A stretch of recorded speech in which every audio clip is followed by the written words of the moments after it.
2021년 5월 26일 수요일 새벽 기도를 함께 드리겠습니다. 하나님의 말씀은 사도행전 8장 1절부터 40절까지의 말씀입니다. 사울은 그가 죽임당함을 마땅히 여기더라. 그날에 예루살렘에 있는 교회에 큰 박해가 있어 사도 외에는 다 유대와 사마리아 모든 땅으로 흩어지니라. 경건한 사람들이 스데반을 장사하고 위하여 크게 울더라. 사울이 교회를 잔멸할세 각 집에 들어가 남녀를 끌어다가 옥에 넘기니라. 그 흩어진 사람들이 두루 다니며 복음의 말씀을 전할세 빌립이 사마리아 성에 내려가 그리스도를 백성에게 전파하니 무리가 빌립의 말도 듣고 행하는 표적도 보고 한 마음으로 그가 하는 말을 따르더라.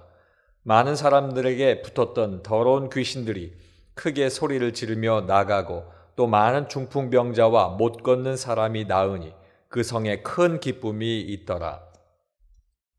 그 성에 시몬이라 하는 사람이 전부터 있어 마술을 행하며 사마리아 백성을 놀라게 하며 자칭 큰 자라 하니 낮은 사람부터 높은 사람까지 다 따르며 이르되 이 사람은 크다 일컫는 하나님의 능력이라 하더라.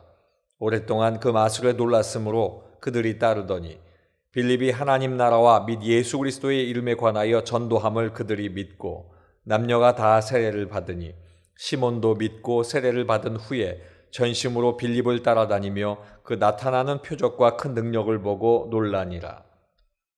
예루살렘에 있는 사도들이 사마리아도 하나님의 말씀을 받았다 함을 듣고 베드로와 요한을 보내매 그들이 내려가서 그들을 위하여 성령 받기를 기도하니 이는 아직 한 사람에게도 성령 내리신 일이 없고 오직 주 예수의 이름으로 세례만 받을 뿐이더라. 이에 두 사도가 그들에게 안수하며 성령을 받는지라. 시몬이 사도들의 안수로 성령 받는 것을 보고 돈을 들여 이르되 이 권능을 내게도 주어 누구든지 내가 안수하는 사람은 성령을 받게 하여 주소서 하니 베드로가 이르되 내가 하나님의 선물을 돈 주고 살 줄로 생각하였으니 내 은과 내가 함께 망할지어다.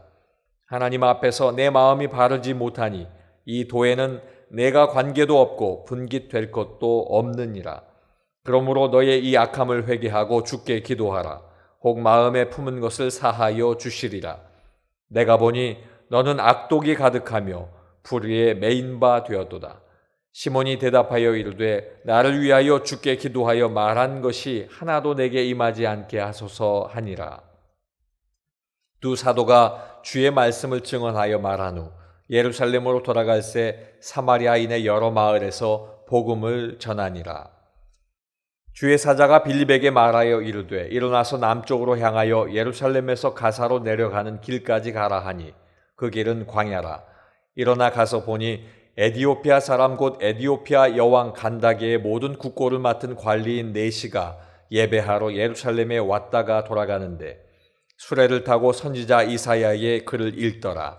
성령이 빌립더러 이르시되 이 수레로 가까이 나아가라 하시거늘 빌립이 달려가서 선지자 이사야의 글 읽는 것을 듣고 말하되 읽는 것을 깨닫느냐 대답하되 지도해 주는 사람이 없으니 어찌 깨달을 수 있느냐 하고 빌립을 청하여 수레에 올라 같이 앉으라 하니라.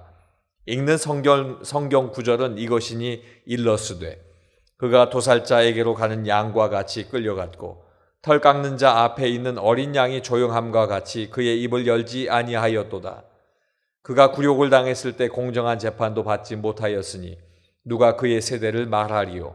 그의 생명이 땅에서 빼앗김이로다 하였거늘 그 네시가 빌립에게 말하되 청컨대 내가 묻노니 선지자가 이 말한 것이 누구를 가리킴이냐 자기를 가리킴이냐 타인을 가리킴이냐 빌립이 입을 열어 이 글에서 시작하여 예수를 가르쳐 복음을 전하니 길 가다가 물 있는 곳에 이르러 그 네시가 말하되 보라 물이 있으니 내가 세례를 받음에 무슨 거리낌이 있느냐. 이에 명하여 수레를 멈추고 빌립과 네시가 둘 다 물에 내려가 빌립이 세례를 베풀고 둘이 물에서 올라올새 주의 영이 빌립을 이끌어 간지라. 네시는 기쁘게 길을 가므로 그를 다시 보지 못하니라. 빌립은 아소도에 나타나 여러 성을 지나다니며 복음을 전하고 가이사랴에 이르니라. 아멘. 오늘 읽으신 사도행전 8장 말씀을 통해서 박해가 끝이 아닌 이유라는 제목으로 함께 은혜를 나누겠습니다. 스데반이 예수님을 믿는다는 이유로 죽임을 당했습니다. 기독교의 큰 박해가 임했음을 알 수 있습니다. 교회의 큰 시련이 시작된 것입니다. 박해가 시작되므로 이스라엘의 기독교는 끝이 났다 이렇게 말할 수도 있을 것입니다. 그러나 끝이 아니었습니다. 그 이유가 오늘 말씀 속에 있습니다. 첫째는 흩어졌기 때문입니다. 1절 말씀에 보면 사울은 그가 죽임당함을 마땅히 여기더라. 1절에 그날에 예루살렘에 있는 교회에 큰 박해가 있어 사도 외에는 다 유대와 사마리아 모든 땅으로 흩어지니라. 아멘.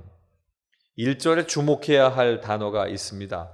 죽임당함, 큰 박해, 그리고 흩어지니라입니다. 이 말씀을 이어보면 스데반이 죽임을 당했고 큰 박해가 일어나서 흩어졌다라고 간단히 이야기를 풀을 수 있습니다. 스데반의 죽음으로 교회에 큰 핍박이 일어나게 되었고 그리고 많은 그리스도인들이 유대와 사마리아와 모든 땅으로 흩어지게 된 것입니다.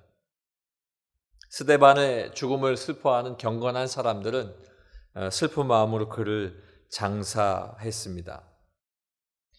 공회는 기독교를 해로운 종파로 선포했고 그리고 경건한 사람들이 모든 사람들을 하나님 앞에 이끌지 못함으로 말미암아 남녀들이 다 옥에 갇혀지는 일들이 이루어지게 된 것입니다.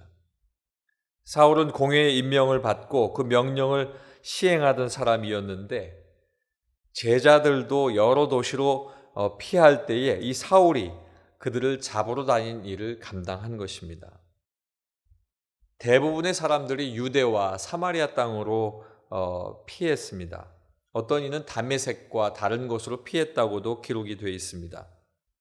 예루살렘 교회가 박해를 받은 것은 유대교 지도자들이 자신들의 기득권이 빼앗길 것을 염려하여서 그렇게 된 것입니다. 그러나 더 넓게 생각해 보면 땅끝까지 복음을 전파하라는 예수님의 그 명령이 전달되었음에도 불구하고 하나님 명령에 순종하지 않고 주님이 다시 오실 날만을 기다리고 있었던 당시 교회의 모든 태도는 하나님의 섭리 가운데 하나님이 반드시 흩어야 할 이유가 되었던 것입니다. 4절 말씀에 보면 그 흩어진 사람들이 두루 다니며 복음의 말씀을 전할세라고 이야기하고 있는 이 말씀이 바로 그 증거가 되는 것입니다. 박해가 끝이 아닌 이유는 흩어졌기 때문입니다. 두 번째는 기쁨이 넘쳤기 때문입니다. 8절 말씀입니다. 그 성에 큰 기쁨이 있더라. 박해로 흩어진 성도들은 도망치기에 바빴던 것만이 아니었습니다. 두루 다니면서 복음을 증거했기 때문입니다. 빌립은 사마리아로 내려가서 복음을 증거했습니다. 사마리아는 모든 사람들이 가고자 마음에 내키지 않았던 그런 이방 도시입니다. 사마리아 사람들과 예루살렘 사람들은 서로 좋지 않은 관계를 오래전부터 맺어왔기 때문입니다. 그런데 빌립이 그곳에 갔다는 사실은 이방인들에게, 특별히 자신들을 미워하는 그들에게 복음을 증거해야 하겠다라고 하는 그 깊은 생각을 했기 때문입니다. 빌립은 그곳에서 그리스도를 선포했고 놀라운 사실은 빌립의 말도 듣고 행하는 표적도 보고 한 마음으로 복음을 받아들였다 하는 사실입니다. 이 사실로 볼 때 그가 마음먹은 그것이 하나님의 뜻이었던 것을 생각할 수가 있습니다. 이렇게 복음이 전파될 때 사마리아 성에 기쁨이 넘쳤던 것입니다. 사랑하는 성도 여러분, 박해를 받으면 슬픔만 넘쳐야 할 터인데 박해를 받았는데 오히려 기쁨이 넘쳤습니다. 이것은 하나님의 뜻 가운데 행할 때에 박해가 끝이 아닌 이유이고 세상이 줄 수 없는 영적인 풍요가 그들에게 있었기 때문입니다. 마지막 세 번째는 성령의 역사가 있었기 때문입니다. 17절 말씀해 보니까 이에 두 사도가 그들에게 안수하며 성령을 받는지라. 아멘. 사마리아에서의 복음 전파가 예루살렘에 알려지게 되자 예루살렘 교회는 참 기뻤습니다. 또 놀랬습니다. 그래서 예루살렘에 있는 사도들은 베드로와 요한을 그곳에 보내서 빌립을 격려하고자 한 것입니다. 그들이 방문했을 때에 사마리아의 놀라운 은혜가 사마리아에 일어났습니다. 성령을 받게 된 것입니다. 베드로와 요한이 사마리아 사람들이 성령 받기를 기도했는데 예수님의 이름으로 세례받고 성령은 아직 받지 못한 그들이 성령을 받게 된 것입니다. 베드로와 요한이 그 사람들에게 안수할 때에 성령이 임했습니다. 오순절의 역사가 그곳에서도 시작된 것입니다. 이렇게 성령의 역사는 사마리아 사람들과 유대인의 증오와 갈등을 그리스도 안에서 하나가 되도록 하게 하신 것입니다. 사랑하는 성도 여러분, 교회는 죽어가는 영혼들을 살려야 합니다. 모이는 교회가 좋은 교회라고 우리는 생각하지만 흩어지는 교회로서의 복음 증거도 하나님의 사명인 것을 알아야 하는 것입니다. 우리 교회, 은혜광성교회가 그리스도의 핏값으로 세움받은 교회이기에 마땅히 감당해야 할 사명을 잊지 않기를 주님의 이름으로 간절히 소망합니다. 기도하겠습니다. 아버지 하나님, 사람들은 박해가 있으면 끝이다 이야기합니다. 하나님의 그 섭리 가운데 박해는 끝이 아닙니다. 흩어졌기 때문에, 기쁨이 넘쳤기 때문에, 성령의 역사가 있기 때문이었습니다. 하나님, 우리 은혜광성교회가 같은 교회인 줄로 믿습니다. 아버지 하나님, 이제 우리를 통하여 새 역사를 창조하실 터인데 그 역사 가운데 모든 성도가 있게 하여 주시고 서게 하여 주시고 함께 걷게 하여 주시옵소서.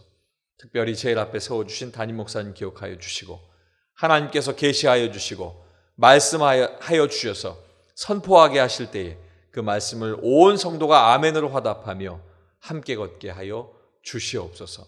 예수님 이름으로 기도하옵나이다. 아멘.